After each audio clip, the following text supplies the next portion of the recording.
परब्रह्म समारम्भाम् श्री दत्तात्रेय मध्यमाम् श्री दत्त स्वामी पर्यन्ताम् वन्दे गुरुपरम्पराम्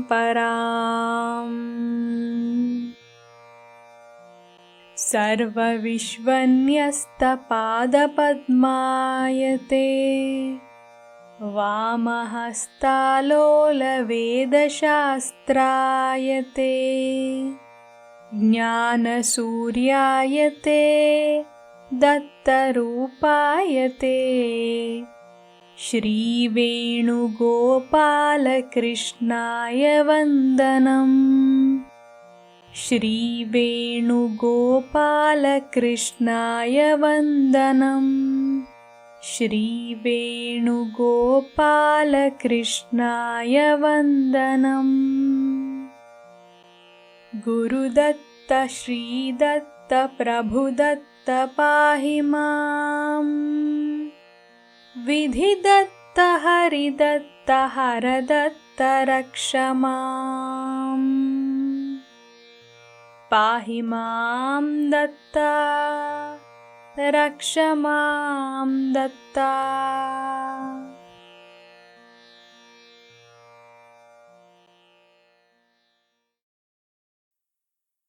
Trailokya Gita, Chapter 15, Yajna Vichara Yogaha, Association of the Enquiry of Sacrifice. Trailokya uvacha dattochyate mahat satyam vacha sulabhaya tvaya kuto yagne ghritam dagdham shabdamatraiva kim shrutihi. Miss Trailokya asked, O God Datta, you are speaking the greatest truth in simplest language. Why is the ghee burnt in sacrifice even though ghee is said to be the promoter of intelligence in Ayurveda medical science? Is the Veda recited by the priests in rituals confined to mere word recitation only? And is it not necessary to reveal its meaning? Shri Datta Swami uvacha Trailokye pruchhasi jnane sada pragagraham vina ghrutam ghrutannam deyam hi kshudhapyagni kshudhature. Shri Datta Swami spoke, O Trailokya, you are always asking for truth in the spiritual knowledge without any prefixed bias. The food mixed with ghee is told as ghee, which shall be donated to a hungry person in whom the hunger itself is the fire in which the food mixed with ghee is to be burnt by the eater. By lakshana or indicated meaning, the possessor of an item can be called by the name of that item. The possessor, seller of apples, is called by people, O apples. Hence, the food possessing ghee can be called as ghee, and the person possessing hunger fire can be called as fire. Therefore, the word ghee need not be the actual ghee, and the word fire need not be the actual inert fire. ऋगाद्य मन्त्रात् भूताग्नेः न होतृहवनीयता क्षुधार्ते स्यात् द्विधा चित्वात् जडत्वादनलस्य च. In the Rigveda, the first hymn says that Agni or fire is the receiver of the offering as well as the supplier of the same offering. If the inert fire is mentioned as Agni in this hymn, how the inert fire can offer ghee to itself so that the fire can become both supplier of ghee as well as the receiver of the ghee? This means clearly that the inert fire referred in this hymn is not actually the inert fire, but the supplier of ghee, that is ghee food, as well as receiver of it. When a hungry person eats the ghee food, he becomes the supplier and also receiver of the ghee food. Here, the hunger is the Vaishvanaragni fire, as told in the Gita, Aham Vaishvanaro Bhutva, Gita. The possessor of the hunger fire is said to be Agni or fire. The first hymn of the Rigveda becomes meaningful only when you take the hungry person as the supplier as well as receiver of ghee food. The inert fire can be receiver of ghee food but can't supply the ghee food to itself or to others. The hungry person having awareness can be receiver, havaniya, as well as supplier, hota, of the ghee food. The inert fire having no awareness can't become supplier, hota, of ghee food. न नाशोऽन्नस्य चाम्नायात् जडाग्निः पाकसाधनम् गीयते देवताग्निः क्षुत् घृतं बुद्धिविवर्धनम्. Moreover, the Veda clearly says that food shall not be destroyed. Annam na parichakshita. Veda. Ghee is very precious food that helps to increase the strength of the intelligence as per Ayurvedic medical science. Pouring such precious food in the inert fire and burning it is the greatest sin. In such a case, you may doubt that why the physical fire is lit in doing sacrifice or yajna. The purpose is to cook the food with ghee, for which only the physical fire is lit using sticks. The physical fire is said to be an instrument or helping aid for the sacrifice, yajna sadhanam.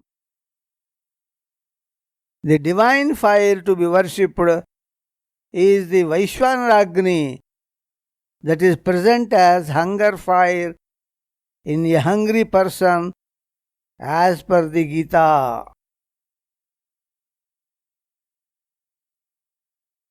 Ghrudadeepa bhasakaya kimardham swarthabhasi dhi deepaka jnanadeepe daridre sardhakam ghrutam. God is said to be the source of light even for sun, moon, stars, etc. as per the Veda. Natatra suryo bhati Veda.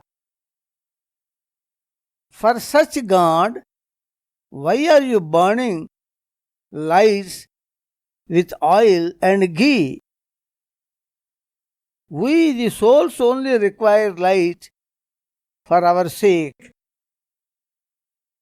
When, for our sake, light exists like sunlight in the day and the electric lights in the night, still you are burning the oil or ghee lamps for the sake of God.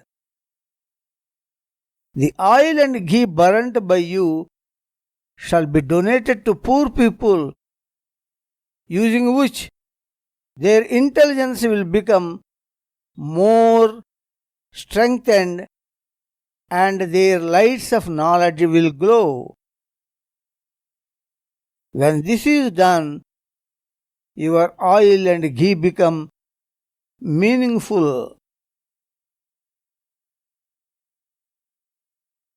Kechin mudha phalam shabdat vadanti smriti varnanam vyardhashramaya nirdishtaha jneyardhaschyatribhih padaihi. There was a foolish tradition called Purva Mimamsa, which says that the Veda means only the holy words which alone bring all the miraculous results without caring about the meaning of those words which bring some important knowledge. Shabdamatra Devata. The scripture says that the Veda shall be studied and its knowledge must be known. Vedo adhyetavyo jneyascha. Here, the Veda itself means knowledge. Adhyayana itself means knowledge. Jnaya also means knowledge. In this way, the importance of knowledge is stressed thrice. The meaning of the Vedas, which is the sacred knowledge, is also explained in secondary scriptures called Smritis for the sake of every human being. If knowledge is not important, why this unnecessary tedious effort in explaining the meaning of the Vedas through Smritis was done? Namaha Trigunam Sutram Trigunopadhi Suchakam Yatibhischajyate Pujyaihi Tallachyardha Pramabudhaihi.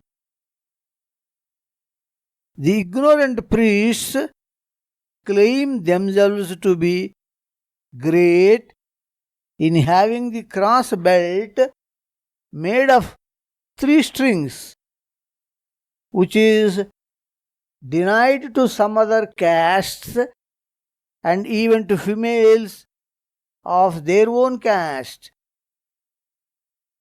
If the cross belt is so holy, why the renounced saints of their own caste are throwing away such a holy cross belt? Such saints are worshipped by these priests. Hence, the priests have not understood the real significance of this cross belt having 3 strings. It only indicates that a soul shall catch hold of the unimaginable God existing in human body, that is cross belt, that is made of the 3 fundamental qualities of sattvam, awareness, rajas, inert energy, and tamas, inert matter. The unmediated, unimaginable God is beyond imagination and can't be worshipped. The energetic incarnation has only awareness and inert energy and can't be worshipped by human beings since its body has no matter.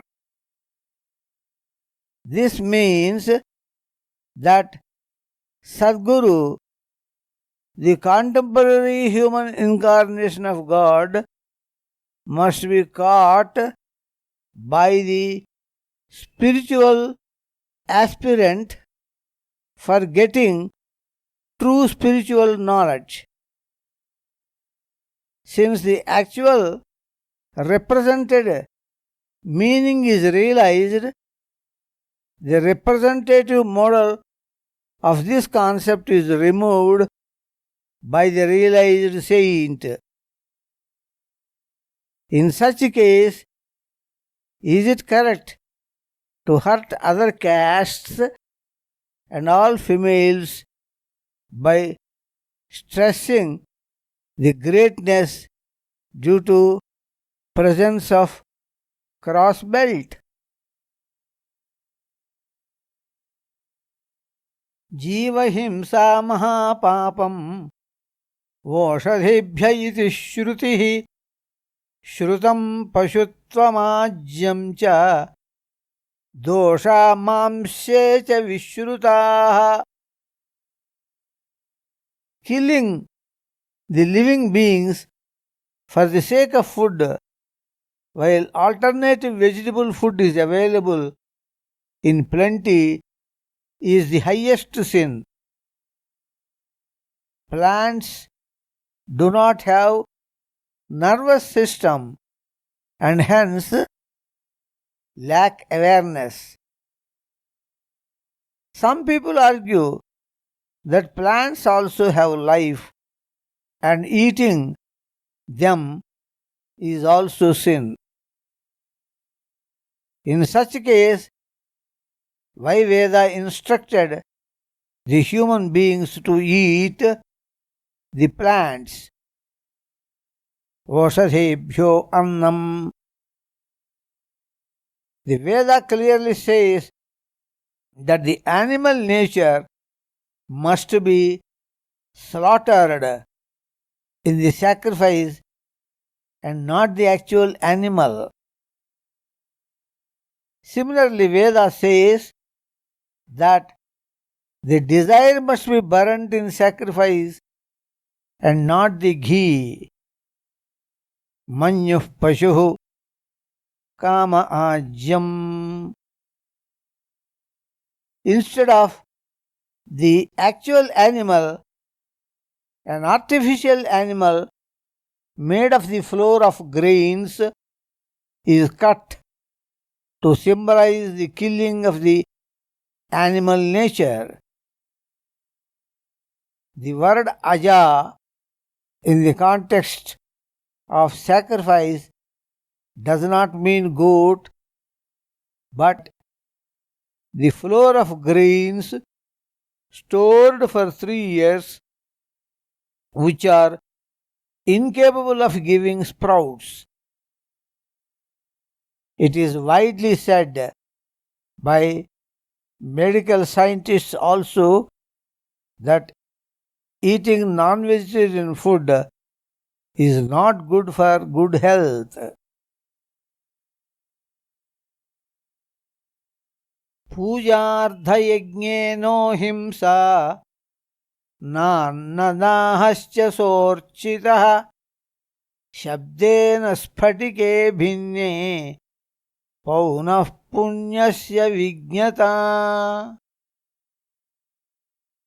The meaning of the word yajna or sacrifice is to worship God in human form, called as Sadguru, and not at all to kill living beings and to burn the ghee, which is the most precious food.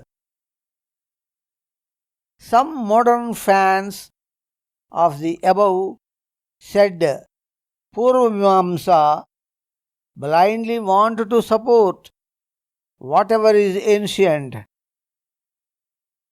Such people say that a crystal is broken by uttering a Vedic hymn, which proves that Vedic words themselves have the miraculous power.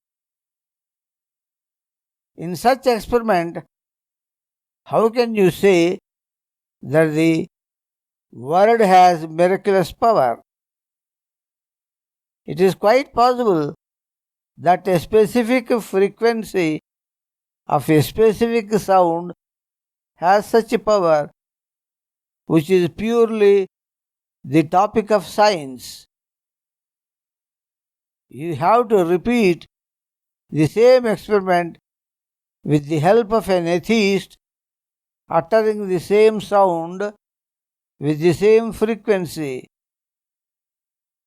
If the crystal breaks, it is proved as scientific phenomenon only. Swarat samasa vijnanam shastrat yakaranaddhitat vibhutir bhagavat kamat naswaraj jada shakti jat. Some scholars of the above Purvamamsa say that by changing the accent in a Vedic hymn, which is Indrashatro, the demon Vrutra was killed by god Indra, even though the aim of the sacrifice was that Indra shall be killed by Vrutra. By this, they say that the word and its accent have the miraculous power irrespective of the meaning. This is totally absurd. The priest changed the accent willingly to kill Vrutra, and such aim of the priest is related to the meaning of the word and not to mechanical accent. By stressing the word Indra, the meaning comes to be that Indra, who is the enemy, shall grow. Indra Shatro Vardhasva. Here, Indra becomes prominent as the enemy of Vrutra, and the samasa is Pradhama Tatpurusha. If the word Shatru is stressed, the samasa becomes Shashti Tatpurusha, which means that the enemy of Indra shall grow, thereby meaning that Vratra shall kill Indra.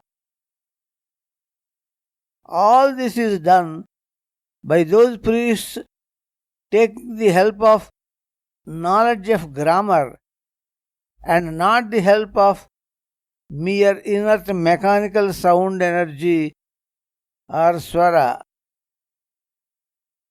Moreover, Vratra is bad demon and Indra is good angel.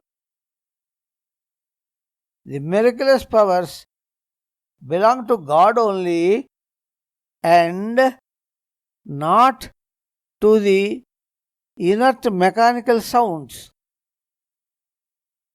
In whatever manner the sacrifice might have been performed, it is the will of God that Indra must kill Vratra, and that alone will take place even if the priests wished the victory of Vratra by uttering the word Indrashatru in the angle of Shashti Tatpurusha Samasa. The reason is that neither the Vedic words nor the sages performing sacrifice are stronger than God. Pathanat rakshito vedah prakshepo mudranat nahi mudridam bachyatam kalo yujyatam jnana karmani. Preserving the Vedic scripture by blind recitation was justified in ancient days because in those days printing technology was absent and the scripture has to be preserved by recitation only.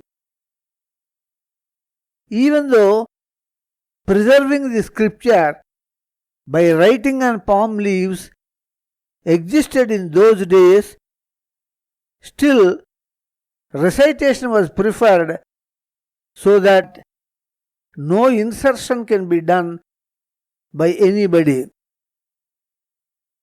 Hence, Veda is not at all polluted, and for this tedious work of preservation by recitation, we must be grateful to the ancient scholars. But now the printing technology is available, and there is no fear of any insertion from outside. Hence, this blind recitation can be stopped, and study of the scripture in view of its tremendous knowledge must be taken up by scholars, and foolish repetition of the blind tradition of recitation must be avoided by the present priests. Prakshepo likhite patre syat mudrana nirakurdam nishedha pathane yuktaha kimanyatra phalachyutihi. Some people say that the priest shall not recite the Veda from the written palm leaves or printed book by quoting a verse, Gīti likhita pathakaha. This verse was meaningful in those olden days when the scripture was written on palm leaves only. In such a written scripture, there was possibility of pollution by insertion. Hence, to avoid such insertion, reading from the written script was objected. The written scripts were also very, very few in number, and hence pollution was possible. But now hundreds of copies of the scripture are available, and pollution of the scripture cannot be even dreamt. Hence, in the present days, this precaution is out of context. Moreover, in other religions, priests are reading from printed books and are explaining the spiritual knowledge. Are those scriptures futile in bringing down the grace of God? And do you think that the blindly recited Vedic scripture without knowing meaning alone is capturing the grace of God? Ubhau strinam niruddhautau strishvevastah napumsihi ganancha pacanam tattvam swagartapatanam dhruvam. The egoistic, ignorant priests deny the Gayatri hymn and doing sacrifice to other castes and all females. In fact, both these Gayatri and Yajna or sacrifice are confined only to females and not at all to any male. Gayatri means the mode of singing the praise of God, and Yajna means to cook the food with the help of physical fire and serve to hungry people to satisfy their divine hunger fire. If we understand the essence of these two rituals, really these two rituals are with females only and not with any male. Females sing sweet songs in the praise of God and also cook the food to serve hungry people. Therefore, whatever is denied by these priests to females and other castes exists only with females and not with the male priests. A person himself will fall in the pit dug by him for the sake of others, and this is the law of God.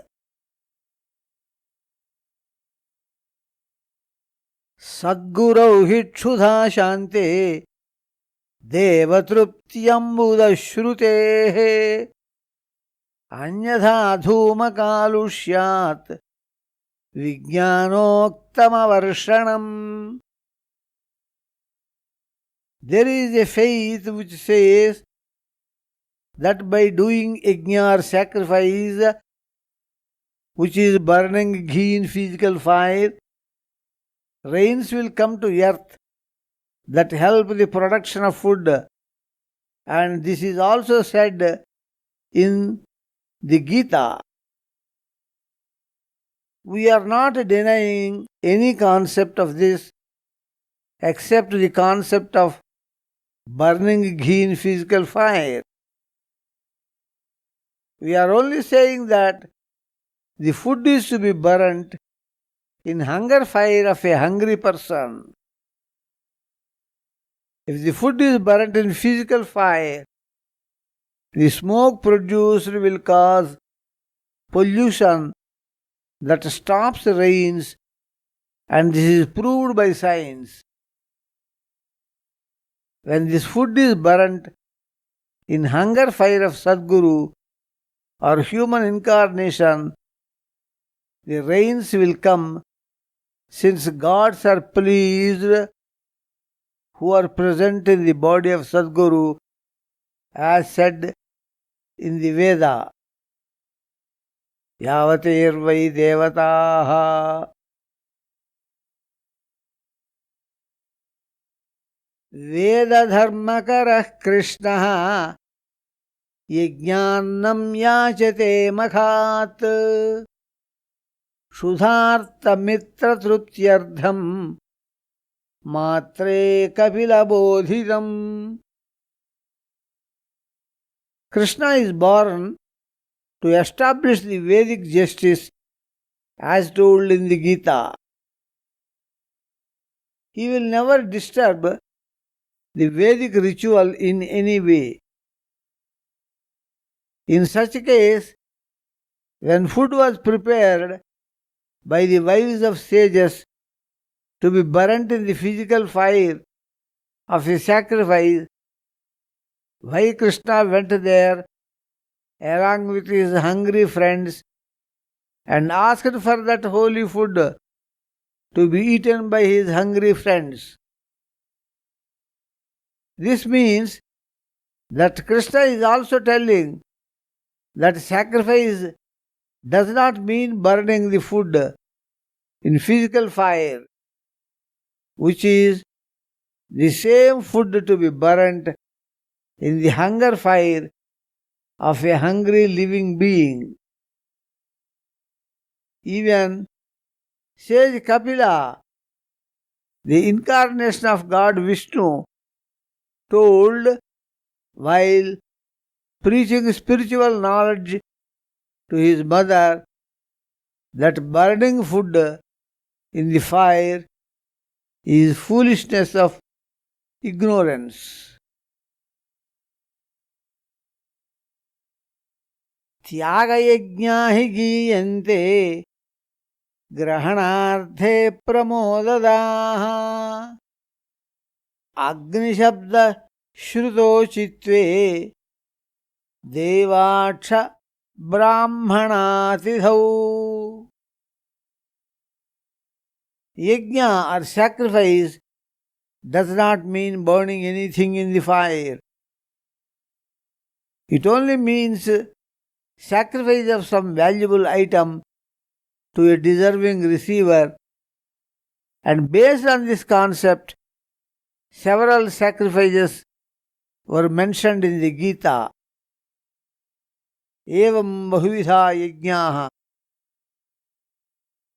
Even senses grasping some items from the world for enjoyment are mentioned as yajnas or sacrifices, and here the enjoying senses are said to be the receiving fire. Indriyagnishu juhvati Gita. On the same basis, the receiver of food, while enjoying it, is also fire, and such eating is also yajna homa. The inert fire cannot enjoy the offered item, and hence all these examples prove that all the sacrifices indicate a living being with awareness is the meaning of the word fire. The Veda clearly says that all gods existing in Sadguru, who is enjoying the food, will make all those gods to enjoy the same food through him. A person with true spiritual knowledge, called Brahmana, is also said to be fire in the Veda. Agneyo vai Brahmana, indicating that fire mentioned in sacrifice is not inert item. The Veda also says that a hungry guest is called Vaishwanaragni or Vaishwanara fire. Vaishwanara pravishyati Veda. Daiva srushte kule daivam namukhyam srushti karanat gunakarma karanam hi nabhango vo matasya hi.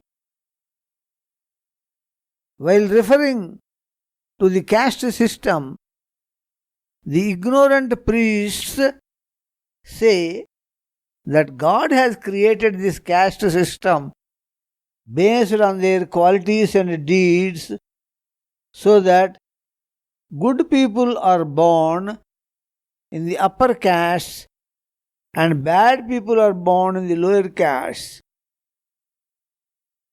We fully agree with this, provided all the proved good people belong to the upper caste only and all the proved bad people belong to the lower castes only.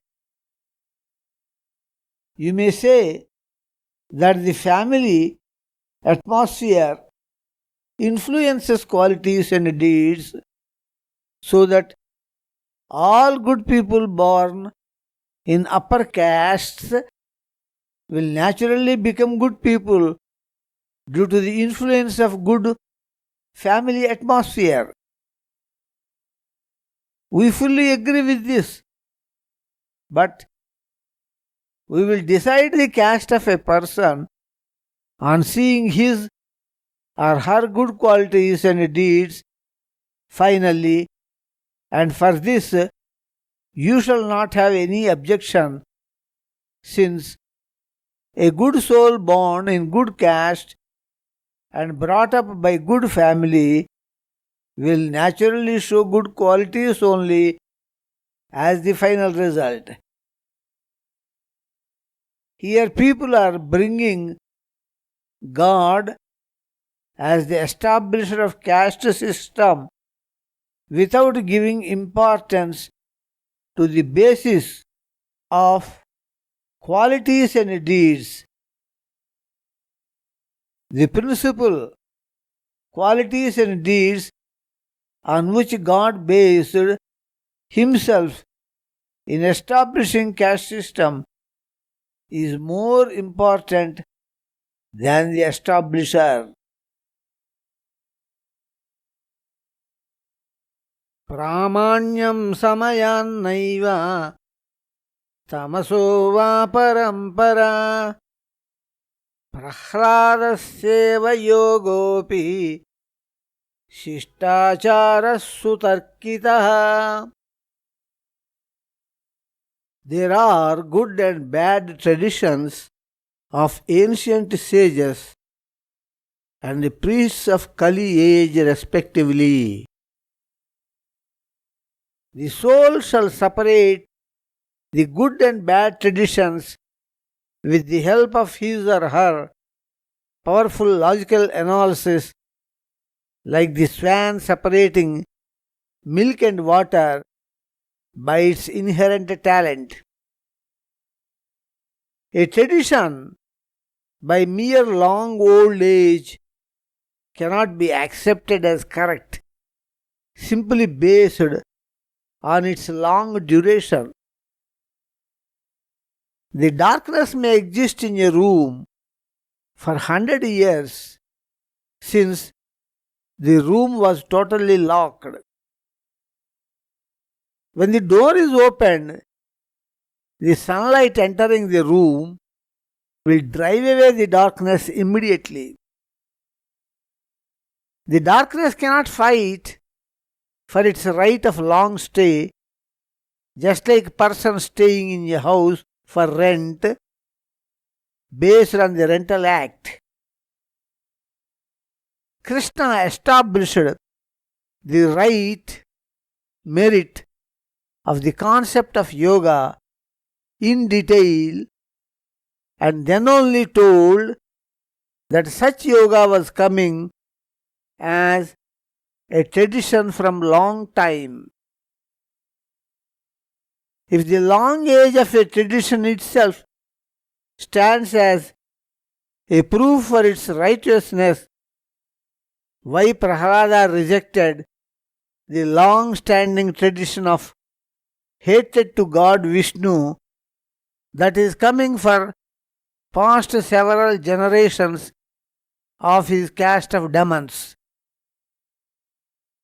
A good tradition is acceptable if it is coming from several good generations, which is called as Shishtachara. If the sunlight enters an opened room in which already electric bulb is glowing, such a light of electric bulb is not driven by the sunlight. Only darkness is driven by the sunlight. Daivartha yajñe vedyortha karma karma vikarmanam rano yajño nasvakarma vikarma phalamatrano. The word karma has two main meanings.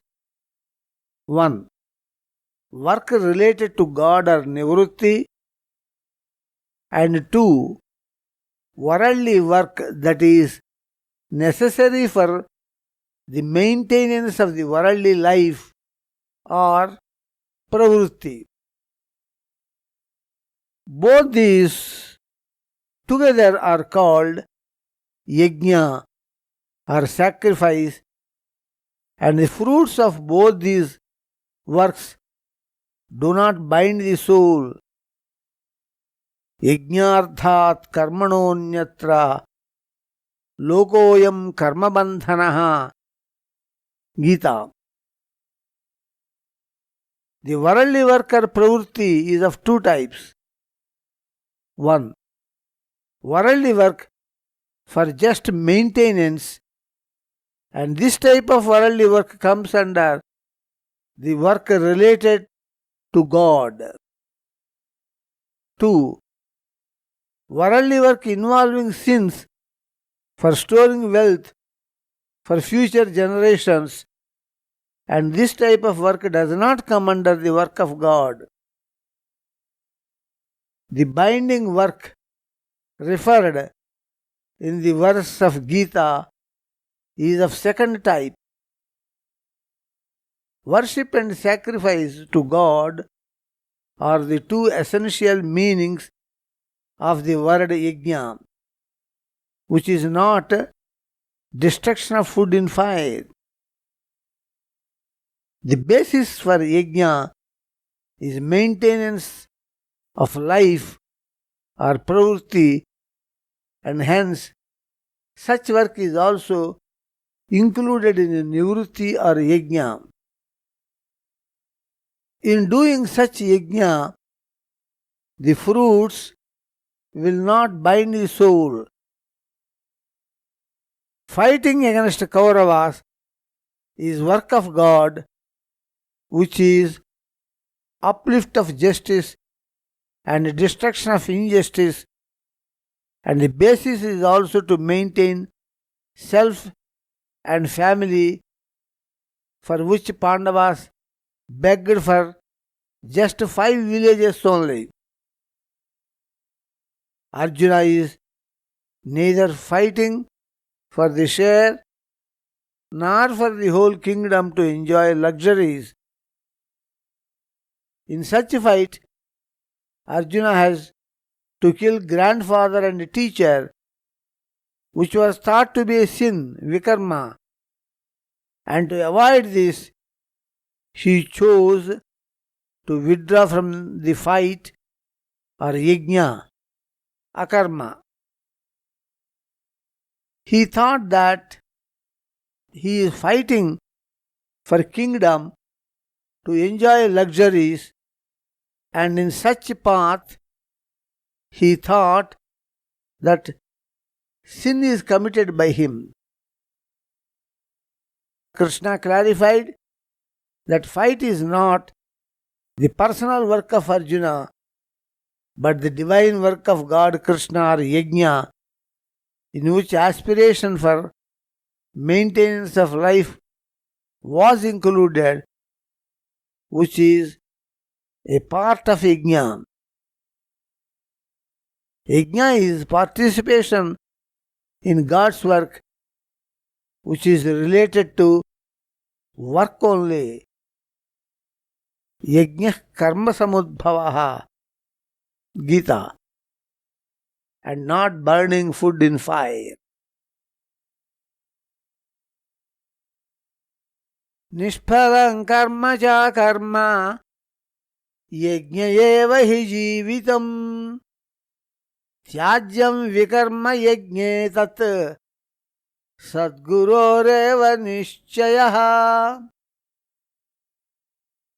The life shall be fulfilled when it is completely filled with yajna or karma, which is service to God, that includes the work required for earning to maintain the basic needs of life.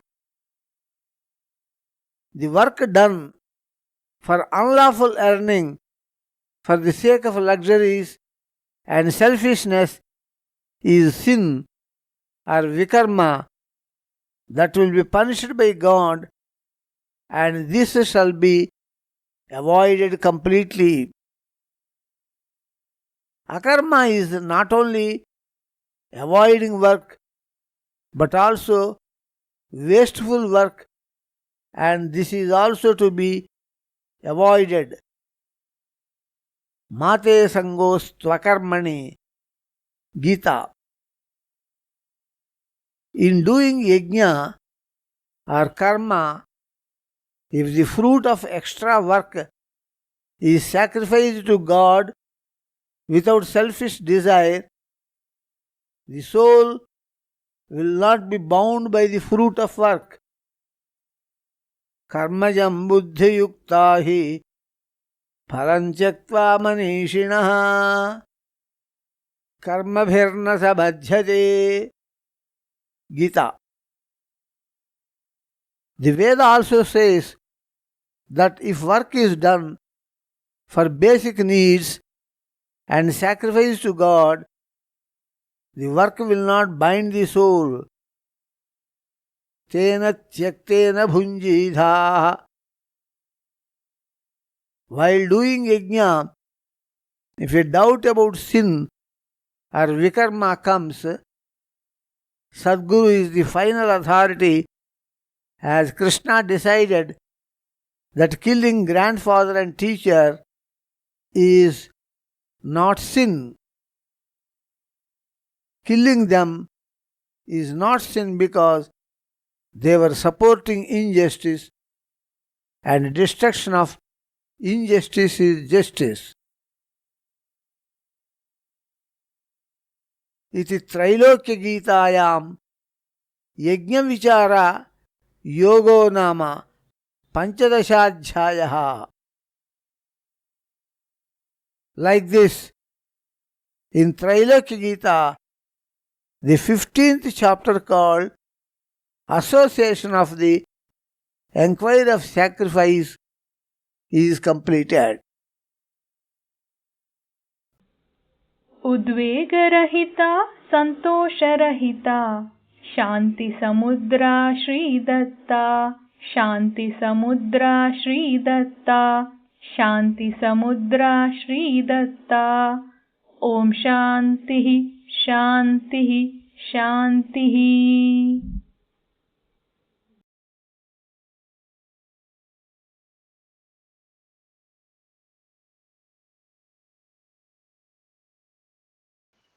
Lord Krishna says in the Bhagavad Gita that propagating divine spiritual knowledge pleases the Lord greatly.